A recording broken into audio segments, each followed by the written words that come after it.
Coucou tout le monde, c'est Ava. Hello tout le monde, c'est Charles. On espère que vous allez merveilleusement bien. Il fait beau, il fait chaud. C'est l'heure de la tarte aux pêches de Jeffrey Cagne. Trop chaud, donc là oui, pêche. Cette tarte aux pêches, elle nous fait tellement envie. Il y a cette belle pâte sucrée et la belle gelée remplie de pêche qu'on peut voir à travers. Ça sent le fruit frit. C'est magnifique avec une crème à la verveine. Ouais. C'est un gâteau qui sort un petit peu des sentiers battus de ce qu'on a l'habitude de manger. Ça va être une tuerie. C'est une autre technique pour faire la pâte sucrée qu'il va y avoir en base.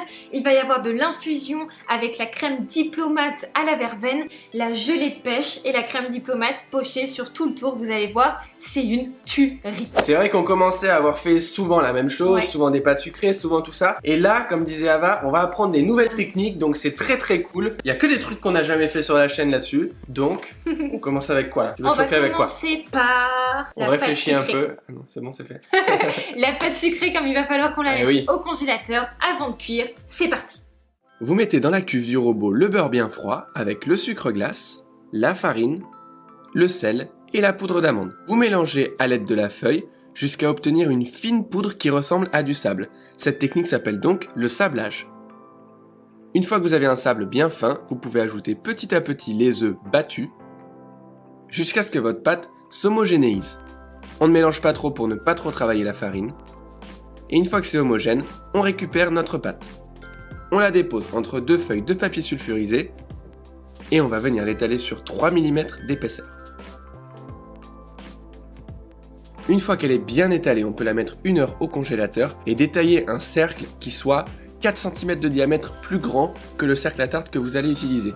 Ici, c'est un cercle de 20 cm. On enlève l'excédent de pâte et on va venir fleurer légèrement un plan de travail, y déposer notre cercle préalablement bien beurré et retourner dans notre papier sulfurisé pour y déposer la pâte. Et on vient à l'aide de nos doigts foncer cette pâte en utilisant la main droite pour plaquer la pâte contre le cercle et la main gauche pour donner un petit peu de mou à la pâte. Ensuite, on arrase à l'aide d'un couteau en faisant un mouvement qui va de l'intérieur vers l'extérieur. On vérifie que notre angle droit est bien fait et on va pouvoir piquer généreusement avec la fourchette pour éviter les bulles à la cuisson. On la passe au congélateur pendant 3 heures minimum et une fois qu'elle est bien froide, on la met en cuisson pendant 20 minutes à 160 degrés. À côté de ça, on réalise la dorure en mélangeant la crème liquide dans les jaunes d'œufs. On mélange à l'aide d'un pinceau. Après 20 minutes de cuisson, on sort donc notre tarte que l'on décercle et on applique au pinceau la dorure. On la dore bien uniformément partout à l'intérieur comme à l'extérieur. Ça va aider la pâte à ne pas trop se réhumidifier quand elle sera au contact de la crème, c'est très important. Et on la remet en cuisson pour 10 minutes supplémentaires. On la sort immédiatement de sa plaque pour qu'elle refroidisse et qu'elle arrête de cuire. Voilà, maintenant Si ça vous plaît, vous pouvez mettre un pouce bleu en l'air. À toi de jouer. vous pouvez réaliser la gelée qui, elle, doit passer au congélateur également pour être bien dure et pour pouvoir la déposer sur notre belle tarte. C'est parti. On va découper des fins quartiers de pêche en enlevant bien la peau. On coupe des jolis quartiers. On essaie de faire en sorte qu'ils aient tous la même taille. Et on fait ça pour toutes les pêches. Ensuite, on hydrate les feuilles de gélatine pendant 15 minutes dans de l'eau bien froide. On fait ensuite un sirop avec de l'eau, du sucre et une gousse de vanille fendue et grattée. Et on va porter ce sirop à ébullition. Une fois que c'est à ébullition, on va y plonger nos quartiers de pêche. Et on va les cuire à feu doux pendant environ 5 minutes. Il faut qu'elles aient le temps de devenir bien fondantes. Ensuite, dans une casserole, on vient faire chauffer la purée de pêche. Et une fois qu'elle est fumante, on va pouvoir y ajouter la gélatine essorée. On vient ensuite prendre nos quartiers de pêche bien fondants. On les mélange à notre purée de pêche.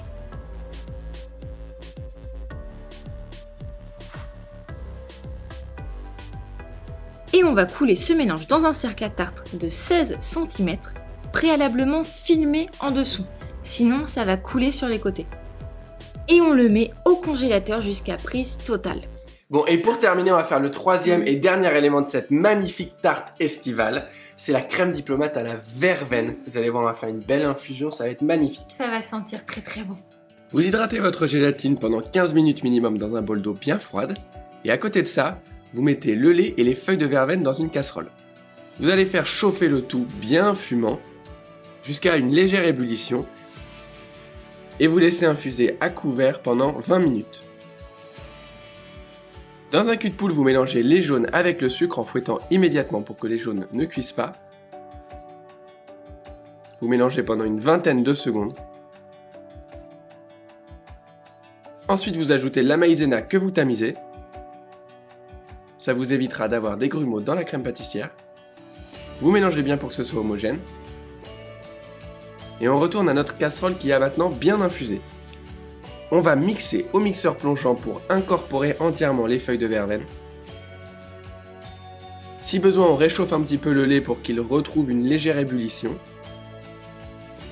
Et ensuite, on va venir le verser entièrement en le passant au tamis sur notre mélange jaune, sucre et maïzena.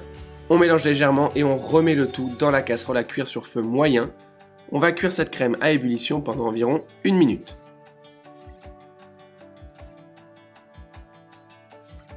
Une fois qu'elle est bien cuite, on y ajoute la gélatine bien essorée. On mélange bien pour qu'elle fonde. Et ensuite, on ajoute le beurre qu'on mélange une fois de plus au fouet. On va pouvoir réserver cette crème pâtissière dans un récipient à fond bien large pour qu'elle refroidisse rapidement. Et on la met au réfrigérateur pendant environ 1 heure. Maintenant que nous avons tous nos petits éléments, on va pouvoir faire le montage de cette belle tarte et la déguster. Une fois que votre crème pâtissière est bien froide, on la met dans le bol du robot avec le fouet et on va la fouetter pendant 60 secondes à vitesse maximum. Vous allez voir, ça va la détendre. On va ensuite venir fouetter notre crème liquide au robot ou à la main pour la monter en crème montée. Il faut qu'elle soit mousseuse, un peu comme une texture de mousse à raser. Et on va incorporer un premier tiers de cette crème au fouet dans la crème pâtissière. Ça va permettre de détendre notre crème pâtissière afin de lui incorporer le reste de crème montée à la maryse bien délicatement pour ne pas faire retomber tout l'air qu'on a incorporé. Vous voyez bien le mouvement, on part du centre, on va sur les côtés de notre récipient. Et on va pouvoir couler cette crème diplomate dans notre beau fond de tarte. On en met jusqu'à hauteur. On étale bien pour que ce soit bien lisse. Et on va venir déposer notre insert de pêche congelé. On le retourne pour avoir le côté le plus joli visible. Et on va le napper à l'aide de nappage neutre légèrement chauffé jusqu'à atteindre 40 degrés. On enlève l'excédent de nappage à l'aide d'une palette. On dépose l'insert sur notre crème diplomate. Et à l'aide d'une douille cannelée, on va venir décorer le tour de notre insert.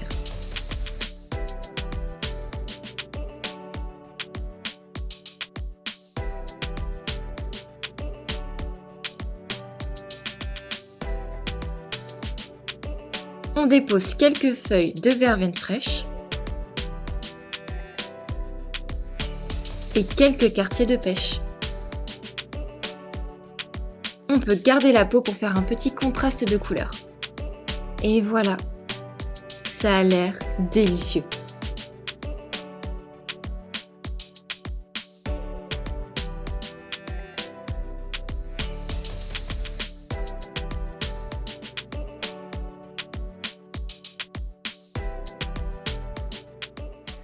À Allez. la vôtre. À la À la nôtre. nôtre aussi. Mmh. C'est frais. Je vais dire mamma mia. Pas du tout dans le thème. Non mais t'as fait le même geste que moi. Bon alors verdict. Ce gâteau... Ce gâteau là il est tellement frais, tellement doux. Toutes les saveurs Elle passe tranquillement, elle voile le palais. Oh là là, on est réconforté quand on mange ça, c'est trop pas bon. du tout agressif. Non. C'est une pâtisserie simple à comprendre en bouche. En plus, il y a la verveine qu'on n'utilise pas souvent. En tout cas, personnellement, on les utilise pas souvent, les herbes aromatiques. Donc là, ça va super bien. Pêche, verveine, petite pâte sucrée. C'est vraiment un dessert simple et super bon. Bravo Jeffrey Cagne et merci d'avoir filé cette recette.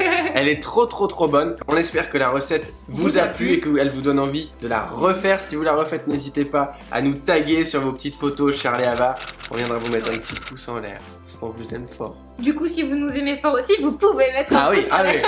Non, ça même si vous nous aimez moyen, à la limite, c'est pas très grave. Et si vous voulez tout savoir sur la crème diplomate qu'on a fait ici et toutes les variations qu'on peut faire, on vous rappelle qu'il y a les ateliers virtuels où on va vraiment parler en profondeur de toutes les crèmes, dont cette fameuse crème diplomate. Malheureusement sur YouTube on peut aller que à l'essentiel et on n'a pas assez de temps pour vous expliquer toutes les spécificités de cette crème incroyable. Alors n'hésitez pas, on vous met le lien de notre site internet en description. Voilà, nous on va devoir vous quitter maintenant parce qu'on a un train là qui est dans le salon. On a un gâteau à faire. Voilà, un gâteau. Si vous voulez d'autres recettes de Jeffrey Cagne, excuse-moi je t'ai coupé la chic mon chéri, vous pouvez le mettre en commentaire, on cherchera la recette et si on l'a on la fera, si on l'a pas on la fera pas. Évidemment, en attendant vous pouvez vous abonner, appuyer sur la petite cloche pour ne rien louper de nos futures aventures. Oui, faut voir ça comme des aventures, c'est vrai qu'on mange, on prépare. Un truc de ouf hein. Ah non mais c'est périlleux. Bon on vous embrasse fort, à la prochaine.